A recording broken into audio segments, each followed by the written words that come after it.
Well, hello again, and welcome to Frankly Speaking, where truth is our mission, reality our realm, set as we see it, and frankly as well.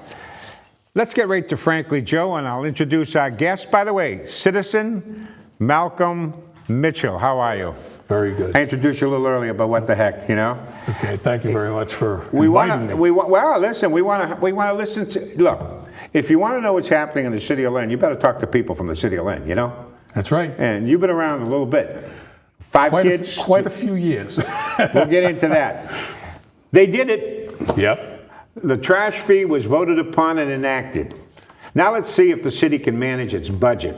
Sadly, too many people rank a budget only slightly higher than the Black Plague. Budgets aren't any fun. They constrain us and are nothing more than custom-fitted straitjackets. No is an essential ingredient of any budget. Unfortunately, in politics and government, no is anathema. Interestingly, it's amazing how saying no magically balances budgets, and that zero-based budgeting, well, worth a try. So the genesis of all this was that you let us know back when Paul, who, by the way, folks, Paul will be back. It's just he's taking a little time to do whatever he has to do down at Gliss. And you wrote about zero-based budgeting and something about an asset allocation or something. Resource allocation. Resource allocation, to which I know nothing of either one of them. And Paul did, though. So I would love it if Paul were here. That's why I mentioned Paul in the email I sent. Yeah, because he knows these, because he's a bean counter. Right. So, folks, there's a thing it's ZBB. Sounds like some type of, Zipa, or whatever. And what does zero-based budgeting mean, and how does it work? So I think we got a little fact sheet up there. Malcolm, can you take a look at it and see if it makes any sense? Does it always start at zero? Under zero-based budgeting, it's not technically zeroing out anything. It is, you're starting off on ground zero, and you're building a budget. Well, let me ask you the second thing. Is the goal income minus outgo equals zero? Does that make sense to you? Or is that accurate? Or? Well, the thing is that while you're building your budget, right, you have to take into account how much money you're going to have coming in, where it's coming from, right, what you have to do in that upcoming fiscal year, instead of saying, this is my budget now, I need 2% more in order to operate for another year. You're starting off on you're starting off on a platform of an existing budget that you're adding to, even though parts of your budget that you're adding to may not be necessary anymore. Well, here's what fascinated me. In effect, as I understood it, you start with zero. Right. Okay. Then you say, these are my expenses, right? What you have to do is the first thing you have to do is you have to say, what are my goals? What do I have to accomplish in the next fiscal year? Okay. And then from there, you say, okay, it's going to cost X amount to do that. And you have to justify it. And by justifying it, you're going to come up with a high amount that it's going to cost to do this certain program, a middle of the road, or a low end. So you're going to have three different areas that you can possibly go to. If you find that the middle of the road on your budget is the best for the city, then you go with the middle. And during the budget season, if all of a sudden something comes up, as you know, having been on the city council, you have crisis management. Yes. What do we do? What do we do? And by the way, let me. That's a great point, because crisis management seems to be the preferred way that government operates. they want to make it look like they're necessary. Always a crisis, right? Yeah. All right. I want to get back to this whole point because what I had read, and I was trying to beef up because I'm really not that astute at this. It says the point of a zero-based budget is to make income minus outgo equals zero. So you know that X amount of money has to go for your mortgage, for your condo payment, for food, for maintenance, et cetera, et cetera, et cetera. So you have all of those components as your goals that you're talking about. Right. Now, what you have to do is you have to match what's coming in. For example, you are on a fixed income, retired, as I, right? Correct. So you know how much is coming in, and then you have to match that with what's going out, and it has to equal zero to be zero budget. Is that accurate? What you're doing is you're justifying what is going out. But the point was, and which is what I found fascinating, is that if you do this efficiently, you're going to end up with a surplus. And you can't just keep the surplus. You have to tell the money where to go. Right, right. Could you explain that a little bit? Because that's a little the unclear thing to me. is, like I said, with the traditional budgeting, you're just simply adding to what is existing presently in a budget. With zero-based budgeting, it's a very intricate budget where it's time-consuming. You're basically saying, okay, this is what I have to do for the next year, and this is how much it's going to cost.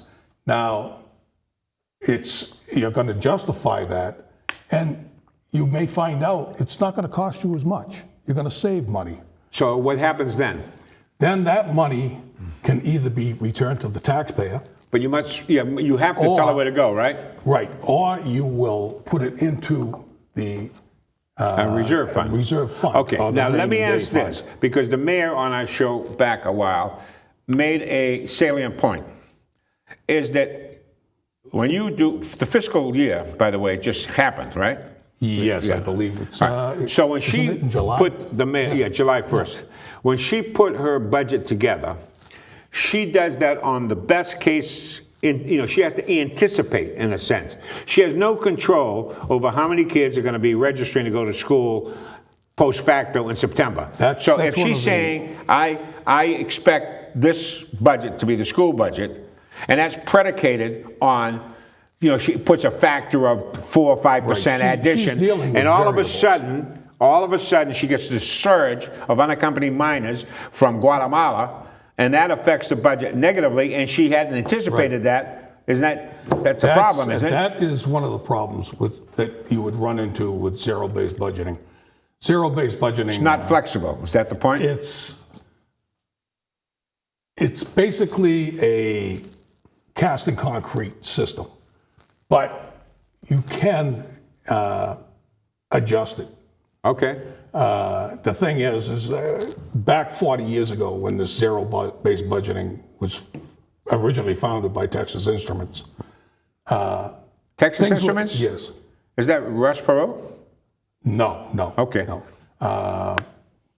FISA, I believe his name was. So they're the one that considered this zero-based fund. And then it was expanded upon with Jimmy Carter Okay. when he was governor of Georgia, and he implemented In zero-based- Georgia? in the state of Georgia. Okay. The state of Maine today is under zero-based budgeting.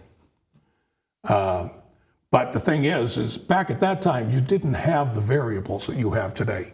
One of the biggest variables that you have today is your educational system. Yes, we know that. And I mean, you have mentioned it on previous programs that the city of Lynn it's totally disproportionate.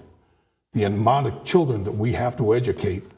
Against our base population, yes, it's way out of whack. And we're being forced to take kids and some adults. Mandated. And yes, that's right. We're told either you take them or we're going to take care of you. Oh, exactly. And that's one of the variables that you have with zero base. So zero-based budgeting, because of the probability of variables, might not be a good thing for government to use as a model. Portions of zero-based budgeting today, I believe, is good for any city government. Well, there was one thing that you mentioned that Paul would understand, that I certainly don't. And resource allocation, was that the word you used, the phrase? Right. Now, how does that work into the zero base? Is that an aspect of it that you think would be helpful? That is an add-on. Basically what it is manpower. It's your human resources. Okay. You have set your goals. You know what they are.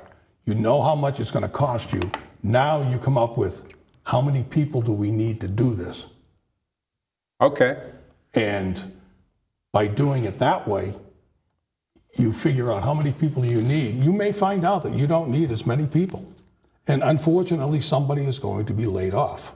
In government, They don't like that word. They don't ever think about you don't need people. Right. You know, so that's number one. And number two, when you hire, even if you man and structure, I mean, one of the problems we have with the schools, remember the school thing? Yep. All right. And you were active in that. Oh, yeah. And one of the great points that was never brought up, or that was pushed under the table, was the fact they had to build a new school, one that didn't exist. And that double school the would have had to have been manpowered Right. at something to the tune of around $10 million a year, over and above. Now, that alone would have busted the budget. That would have been millions and millions of dollars. Right, because that's perpetual. You would have had to man the school with all these extra teachers forever, right? I mean, you couldn't subtract that from the budget. That is a negative variable in that sense, right? All right. So, how does one determine, and this is the problem, how does one determine its resource allocation? Because once you hire somebody, they're not going to work for $10 an hour forever and a day. You know, they're going to look to move as they should. Right. Right? So now that automatically increases the cost of that component, does it not? Because you have to factor in longevity, benefits, raises, this, that, and whatever. True. The thing is, with the school vote that they had that was voted down, by building the second school, of course, it's doubling your educational cost. Even though the one down West Lynn was going to be the biggest school, and the one off of Parkland Ave was going to be 650, 680. Yeah, that was just a transfer of personnel from Pickering, You need a school nurse at both, so you're going to be adding that. You're going to be adding English teachers. You're going to be adding math teachers.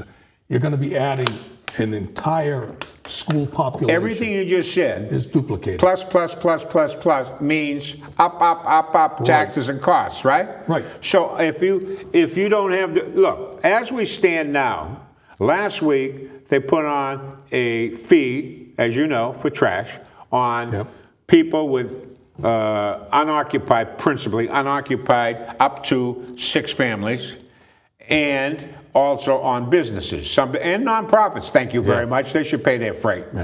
That came to about $2 million. Maybe that's a conservative figure. In the scheme of things, $2 million doesn't break the bank when your budget is $300 million. Okay. That's right. It's a very small in a real sense, you're only talking about 1 or 2% of the entire budget. Correct. I mean, it's not a world beater, and yet that was critical. Because without that being passed, we were in trouble in the police department, which is where I don't ever want to cut police. No. Okay, that part. So reluctantly, someone like me that's not favorable toward fees, which is a euphemism for taxation, right? I would allow it, and principally, and I think that the principal reason why people went on it, because nobody likes outside landlords, out of city landlords. You know what I mean? Oh, yeah, they don't take care of the property. That's right. So they're an easy target. But here's the thing, Malcolm. Let me ask you this, because I don't quite understand this. I hope you folks out there understand a little better than I do. I have no idea. I plead ignorance. Every once in a while, against my better judgment, I say the only way that you can really, really generate a lot of capital in the city quickly is to slap everybody that works in the city, nonprofits and all, that works in the city, okay, to pony up 1% on an income tax, so to speak, okay, of their salary. Yeah, that has been bandied about for several years. But many, that, many years. but that's one penny on a dollar, right? Right. That's about what people pay for union dues. Okay. Well, they pay a lot more than that for For union dues. Well, if they do, then then they shouldn't be that upset about 1%. Now, I don't like the idea because that's another tax that. But if people were serious, But then again, there's still a lot of people from outside of the city that are coming in to get jobs in our city. no, I'm talking about if you work in the city, not, for example, if you live in Lynn and you work in Boston, you're not subject to No, this no. tax. But what I'm saying is, you have a place like General Electric. Right. You have people from Tewksbury. You have people from New Hampshire Yeah. coming into. And you hit them with a 1%er. Yeah. I mean, they come to our city to get a job. That's right. They should pay a little into the system. And the folks who receive benefits from the city, whether it's fire, police, education, DPW, the rest of it, Right. they can contribute a little bit back. Because there was a guy from Minnesota whose name was Penny, and ironically he came up with this concept of the penny rule, which he was saying that if all you did was increase the budget, cut the budget, the federal budget we're talking about, by 1 penny, otherwise known as 1%, you would balance the budget in 6 years. Automatically. Doesn't seem like a lot, but it works. That's the way, mathematics and finance are intricate things. Oh, yeah. But those are the types of sacrifices sometimes you have to make. I would rather contribute 1 penny from my retirement. I mean, hey, look, I'll give you an example of how things are, and nobody talks about it. When I substitute, they pay me $75 a day. Now, because if I work 1 day, $75, there's no taxes attached to that. I get a little check for $75, and then the federal government chases me at the end of the year, right? All of a sudden, that $75 is no longer $75. All of a sudden, it's like 73 and change. The reason for it being is what kicked in is this Obamacare medical, whatever it is, and they chewed away at my $75. So I don't see this nice rounded 7.5. I see this fragmented 7.3 something or other. Now, they do that unbeknownst to me, right? Yep. So what I'm proposing is even less offensive than that. And that would straighten out the city's finances if anybody had the courage to bring it forward. Now, we could grandfather it if you want to, or we could sunset it if you want to. But as you well know, politics does not work with the seasons. No. So, after that, we are going to, where are we going? We're going to go to, we just had 4th of July, correct? Yep. All right, let's get to the 4th of July. And I got one here, and as we celebrate, birth of a nation, that would be a good one. So, Pedro, if you can pull up that, the one on the 4th of July, please. Yeah. As we celebrate the birth of our nation, that was yesterday, with taping day after, I'm reminded how exceptional and welcoming a nation we are. More than a century ago, my father left the economic and social stagnation of this native Sicily in search of opportunity. He founded America, Malcolm. Yep. Through hard work, perseverance, and an ingrained strength of character, he made it in America. In his broken English, he often referred to America as his adopted amada, in an unfeathered and severe expression of love. Each 4th of July was special for my dad. To him, America was indeed exceptional. And for you doubters out there, in 1917, my father shined the shoes of those who lived on Beacon Hill. Today, 100 years later, his great-granddaughter lives on Beacon Hill. So that's an interesting little vignette, but it happens to be accurate and true. Well, the thing is in my family, my grandfather came from Glasgow, Scotland. Ooh. And came here to get a better life. And he did get a better life, but he did it legally. Yeah, well, this is what fractures me. No, are you opposed to immigration? Immigration is the lifeblood of this country. I'm not opposed to immigration. I'm opposed to illegal immigration. You keep saying illegal. These are people that come into the country illegally. Undocumented, aren't they? Right. Well, that's another word for illegal. Sure, it's euphemism. What they are is they come in over the border of Mexico. They smuggle them in. Some of them even come in through the aircraft in the baggage compartment. Some in the wheel well, which they don't survive. And the thing is they come into this country illegally. And now I've worked at GE, and I have worked with a fellow employee from the Dominican Republic. And he busted his butt to take the test to become an American citizen. And he was paying taxes. He was doing everything legal. And there are the illegals out there that they will work under the table. There will be no taxes taken out of them because the employers say, well, we need to get things done. Well, and they this can't. is easy. How can you put them on the books if they're illegal? You see, so, and there's a lot of problems with this. You know, I mentioned on the show before, folks, when my parents came to this country, you had to have a sponsor. Right. And if you didn't have a sponsor to guarantee that you would not become a ward of the state, you couldn't come in. Your sponsor is responsible for any negatives that you may bring forward. Okay. Also, you had to go through a health check, an extensive health check. You weren't allowed to come in here and bring some communicable disease, via the Andromeda strain, and wipe out half the city of Lynn with some exotic disease. We don't. How can you monitor that when people are sneaking in from all over the place? Okay, so we don't talk about that too much. But there's new strains of tuberculosis and other types of ailments that are now surfacing in our country that were not there before. So there's a whole bunch of compound problems here. Everybody, we have a right to protect our neighborhood. Look, I have a little fence around my house. Anybody who wants it can hop it, knock it down, and get over it. But that little fence is a metaphor for this happens to be my private property. That's right. That's what it is. So our borders are, hey, this is our nation.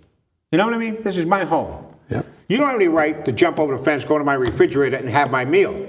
You know? And this is what I talk about. And when you have a guy like Donald Trump, who's a nationalist, who believes in nation states, as opposed to the former president, who's more of a globalist. And on that note, we're going to pull up what he had to say, President Obama, on the 4th of July weekend, and we can pull this up. He warns Americans about too much patriotism on July 4th weekend.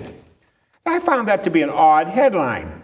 So, Malcolm, is too much patriotism a bad thing? Oh, when does patriotism become too much? From half a world away in Indonesia, former President Barack Obama, of Hope and Change fame, talked doom and gloom and criticized his successor. On multiple occasions, Obama attacked love of country and the policies of President Donald Trump. In a speech Saturday past in Indonesia, he said that some countries have adopted an aggressive kind of nationalism and increased resentment of minority groups. I ask you, Malcolm, is that a swipe, and I ask you folks out there, is that a swipe at the United States? And if so, is it or was it justified? The comments that were made by Barack Obama on the 4th of July were totally improper. We are a nation of a lot of patriotic people. I am one because I have a family that was in the military. And to go out and another nation say that we have to be more accepting of other nations and their thinking, it's just not correct. Wait a minute. You just told me that your ancestors came from Glasgow, Scotland. Correct. Played golf and ran around in kilts, right? And yet your wife is from Poland. Correct. Well, you make the case. I mean, when you can come from different cultures and come from different places, fall in love, get married, and have quote-unquote mongrels, and I mean that affectionately because my kids are, they're mongrels, and I love them dearly. My grandchildren more so. But we're all Americans because we hold to an ideal. And I saw a lot of nice flags flying all over the place for the last week or so, which is a good thing. Yep. So when you have someone over in Indonesia, who, by the way, went to school in Indonesia, grammar school, he didn't go to Sisson, you get what I mean? No. He didn't go to, English school. He went to some type of, and you have to be a Muslim to go to school in Indonesia. He was educated in Islam. So he's over there taking shots at the United States for being aggressively what? Aggressively anti-what? I mean, let me say this, folks. The United States has made mistakes, like humans. What's beautiful about the United States, and why my father loved this country, and don't forget, when he came here, there was Sacco and Vanzetti, in case you want to understand. A few of us Italian boys, got mistreated, etc. That happens. So there have been mistakes made. We have corrected. The United States corrects its mistakes, owns up to them and corrects them and moves forward and makes things better and better and better. Things that would be offensive to me 10 or 15 years ago are commonplace to me now. True. I would have had a problem, and I'll be honest. This is my upbringing, my age, or whatever. I would have had a problem with people of same-sex marriage being next door to me, so to speak, right? Doesn't bother me the least bit now. As long as the person brushes their teeth, paints their picket fence, and cuts the lawn, I could care less, right? So our attitudes do change as we become more and more enlightened. Right. And this is why I talk to my grandkids, Malcolm, because they enlighten me. And I'm sure you do the same. Oh, yeah. The thing is society is changing rapidly. But for the better, generally speaking, right? But when you have someone the likes of a former president that goes to a foreign nation and makes a speech like he did. Wait a minute. That foreign nation, he lived there. He was a citizen there, and his stepfather and his sister his half-sister is from that foreign nation. Right? And I will say this. Barack Obama wanted to be president of the world. Donald Trump wants to be president of America. That America first offends the globalists. Right. Another headline. It's basically what they call the New World Order. Yeah, very good, Malcolm. You've been reading, huh? Headline. Marblehead renounces hate. Well, my thought is, who's in favor of hate? Anybody? You would have to be an idiot to endorse hate. Exactly. Now, hate, the verb, is to feel an intense, passionate dislike for somebody. And as a noun, or similarly as a noun, hate is defined as an intense, passionate dislike. So I ask you, Malcolm, what about people who loathe going to the dentist? And those who can't stand hard rock music? Are they hateful? I love anchovy pizza. My daughter has an intense dislike for anchovies. So I ask you, is my granddaughter or my daughter's intense dislike for anchovies, does that make her hateful? Does that qualify for hatefulness? Here's the point. Hate in itself is inseparable from human nature.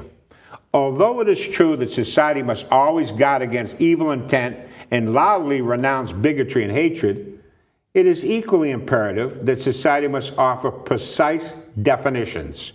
It's okay to hate going to the dentist. It's okay to dislike an anchovy pizza. It's okay to loathe Monday mornings. It's okay to detest liver pate. Conversely, there are instances when to hate, dislike, loathe, or detest must be soundly renounced. The trick is knowing when. True. The thing is there isn't a person in this entire world that doesn't have one form of hate or another. Whether it's getting up for work on Monday morning, I hate that. You tell your son or your daughter, go clean your room. I hate doing that. There is no one on this planet that doesn't have at least a little bit of hate about something. But as long as it's not saying, I hate this group of people, or I hate this religion, then it's totally Malcolm, different. we have words in our language to describe situations. So words like dislike, distaste, loathe, hate, and the rest of them are there because they exist. These feelings exist. Recognizing that, you have a perfect right to not like something or it doesn't fit you. Some people hate being out in the sun. A Scotsman like you with that nice white skin, you don't want to get sunburned, right? Other people love to bathe in the sun. That's what makes us human. As long as you're not infringing or denying people their right to life, liberty, and pursuit of happiness. See, that's where our founding fathers were geniuses, because those are the three basic things that matter. Life, liberty, and the pursuit of happiness. Anything that gets in the way of those three things is bad. And by the way, government's been getting in the way of those things too much lately, Oh, yes, definitely. You are a Lynn legend. You definitely are. We have this new thing called Legends of Lynn, and as I've asked you folks out there, I'd be more than happy to have you throw in your choices for Legends of Lynn, and we're going to get right to it. Now, one of the great Legends of Lynn was Roger the Dodger Alley, and the reason why I bring him up, and I want to thank his daughter. She's a sweetheart. We got a message, and it's good. I'll read it precisely. It says, Joe and Darren, and that's Darren Sear, the council president, just watched the episode, and I'm Roger Alley's daughter. Bless my heart to hear what a lasting impression my dad left on the world. Thank you for making my day. I thank you for reminding me of your father. I knew him, I grew up with him. He's a special type of guy, and Darren spoke eloquently of him because Darren Sear watched him taking care of disadvantaged kids, problematic kids in school with compassion and heart. So Roger the Dodger, you'll never be forgotten. And right underneath Roger the Dodger is Robert Chico Barrasso, who actually was Roger's supervisor. With special ed kids, and they were both magnificent and local legends. Chico in baseball, Roger in basketball, and contemporaries. They went to Salem State together, and characters of the first order. Now, Roger and Chico and Peter Bubba Loomis, they were all contemporaries. Bubba played basketball at Salem State along with Roger. And Roger never missed a shot, he shot all day long. And him and Loomis would battle each other for who took the most shots, and scored the most points. But it was a wonderful group of people to grow up with and look at. And down at the bottom is a legend in its own right, Phil Sleepy Gallagher, who also, he and Roger played on the same team at English High School together. So we're going back some time. And it was a wonderful time and a group of really great guys. So we just want to throw it out there and to Roger Alley's daughter. And by the way, Chris Sims, I want to thank you for getting in touch. We did the thing last week and mentioned Richie Sims, and his son was kind enough to send us a little thank you. And listen, folks, whoever it may be, throw it in there, you know what I mean? There's one person that... You got one for me? I've got one for you. Yeah. As soon as I mention his name, you're going to remember him. As I'm sure thousands and thousands of Lynn students do. Go ahead. A principal by the name of George Cosgrove. Oh, God. Absolutely. Pickering Junior High School. Pickering Junior High. He was the principal when I was there. This man knew every one of the students in his school, first, last, and middle name. He always made a point to come up to talk to you in the corridor. He always was interested in what was going on with the student body. He would take mountain climbing trips. Oh, yes. With the students.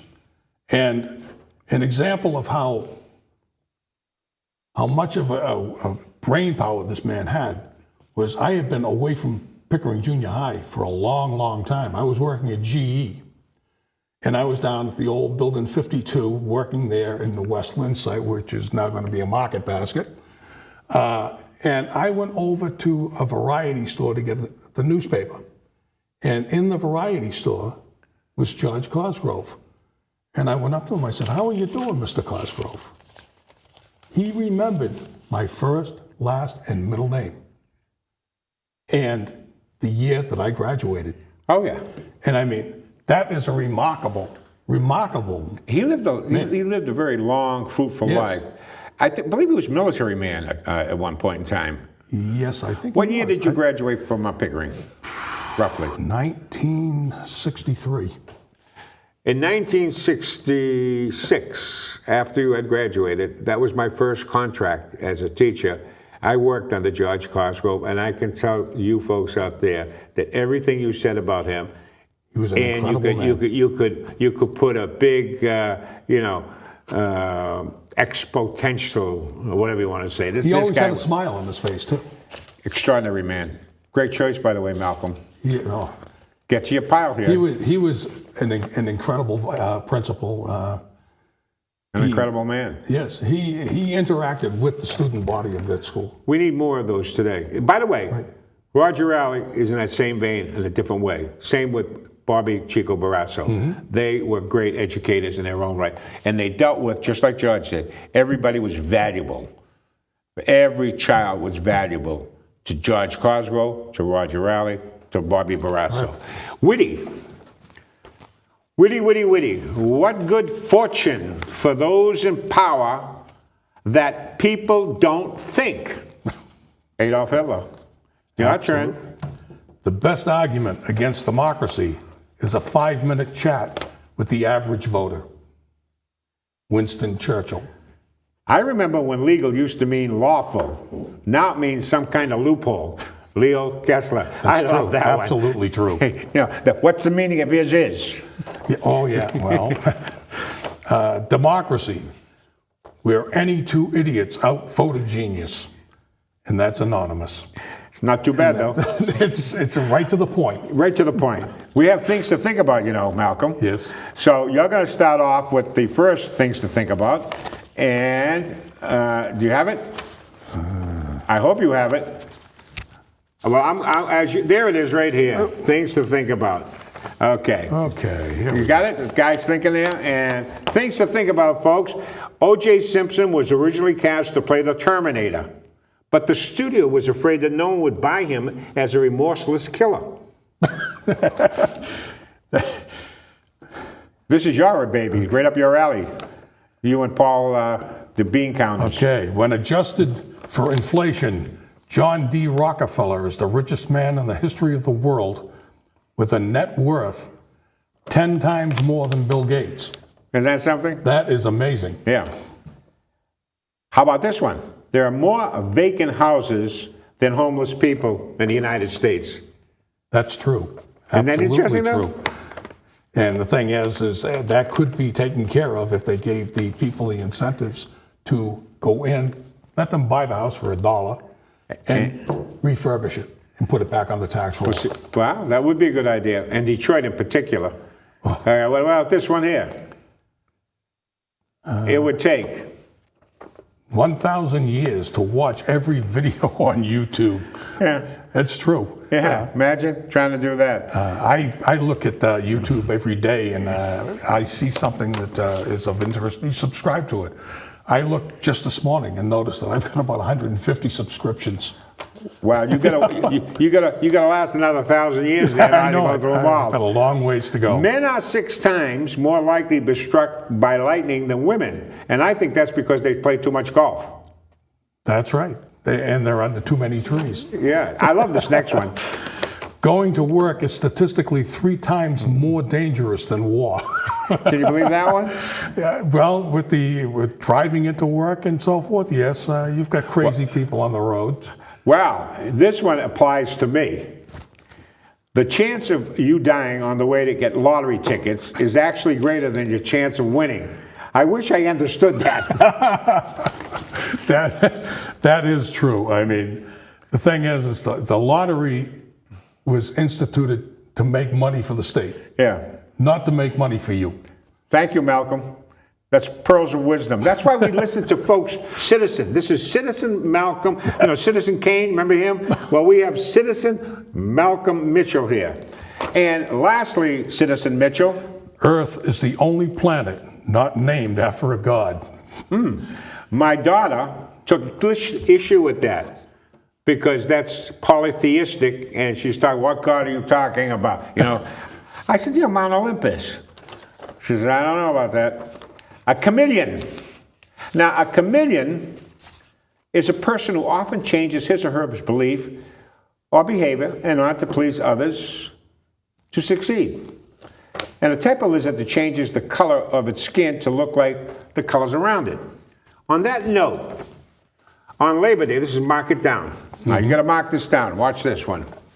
Folks, mark this down. On Labor Day weekend, 2016, things were looking good for the Democrats. House Minority Leader Nancy Pelosi got a gushing letter thanking her for everything. Everything included a Plum House Armed Service Committee assignment and an opportunity to go on national TV to sell the Iran nuclear deal, which gave the individual a lot of exposure. Then came the shock of November 8th. From fan to foe, the once gushing loyalty letter writer became a strident voice in opposition to Pelosi's leadership. So much for loyalty. Even by the Capitol's fluid standards, this sudden about-face raised eyebrows. Opportunistic, coupled with a penchant for peacocking, is how most view the congressman from Massachusetts. He certainly relishes the spotlight, and despite all its fanfare and criticism of Pelosi's leadership, the congressman voted with Pelosi 94% of the time. Mark it down. What do you think of that one? With the congressman that I'm sure you're referring to is Seth Moulton. No. And the thing is I watched, I believe it was on MSNBC, they had a little segment saying an up-and-coming member of the Democratic Party, Seth Moulton. He is a grandstander. He loves the spotlight. He loves to get as much attention as he can. And he's right up there with Pocahontas Warren. He said that, folks, not me. Well, she is a trip and a half. Nancy Pelosi. Wait a minute. Let me stop you 1 second, Malcolm, because you made me think of something. Somebody is running against her, I read, who sent her a DNA kit for her to verify that she is Cherokee. That she's Cherokee, yeah. And she is not going to take that test. I wonder why. But the thing is when she was going around saying that she was part Cherokee, that was to get subsidies for her education. That was for her to get affirmative action as a minority to get her assignment at Harvard. Right, but basically that was what... Do you know that she's the only professor, tenured professor at Harvard, that did not go to an Ivy League school to get her law degree? That I didn't know. Yeah. That's profound, isn't it? Think about it. She went to Rutgers Newark, which is not considered that good of a law school. No. So, whatever that means. Anyways, keep going. But what were you saying about Mr. Moulton?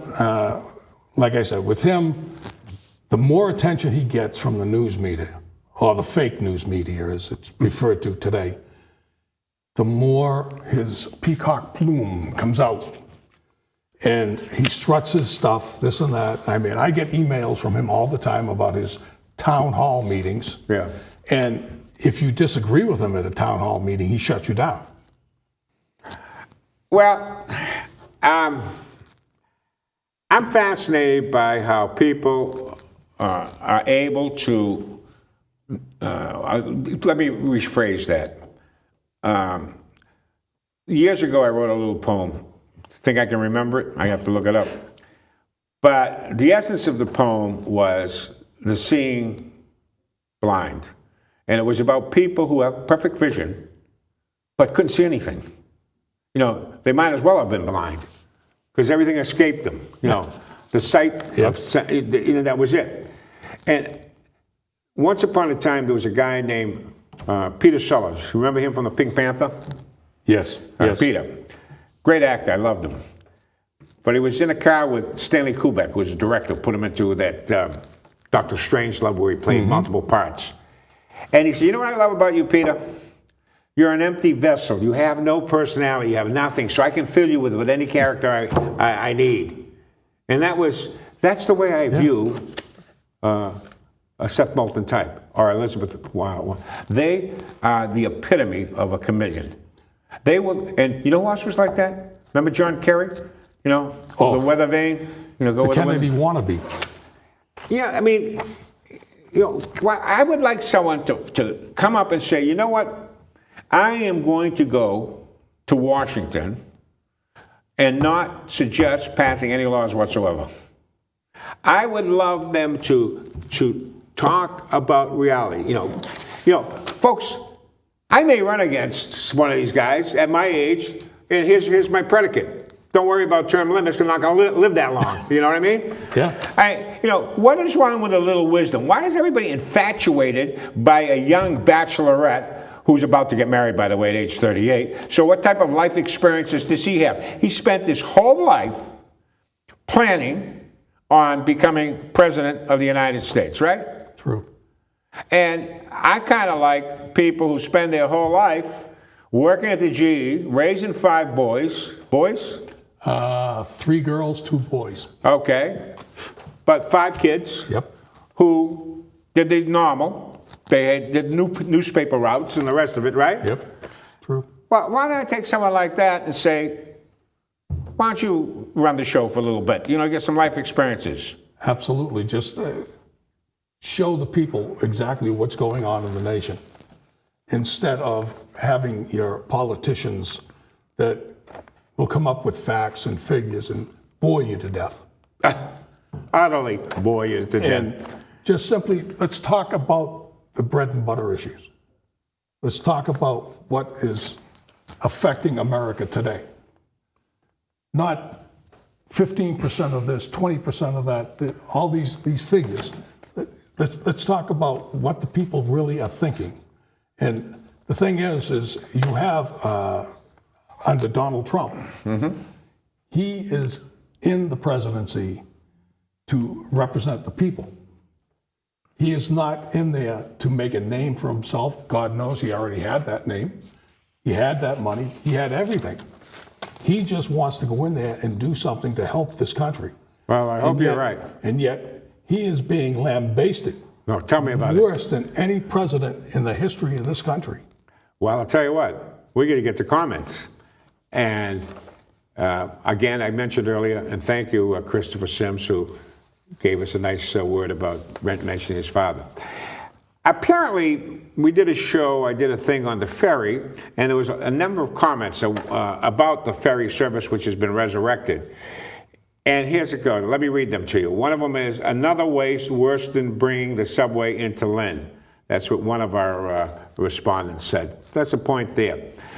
The ferry is only for commuters. 1 trip into Boston, 1 trip into Lynn, not for families. Well, I'll think about that one. Joe has it right, thank you. Sometimes I get lucky. Yeah, only 1 trip for a very small time during the year does not help with the commute. Much to do about nothing. And then there's one that says, definitely for commuters for work and not much else. Doesn't even run on weekends. I wonder how much better it would do if it ran a couple of times on the weekend. I also wonder how the first couple of years' service in other cities with the exact service compare to Lynn's first 2, which, by the way, makes a great sense. That's a terrific point. In other words, if you want to, compare, get some history, get some experience, so to determine the viability of the ferry service. My argument is, why would you have a service that costs upwards, I've heard, of $25 to $30 per ride, and they charge $3.50. That's a loss leader.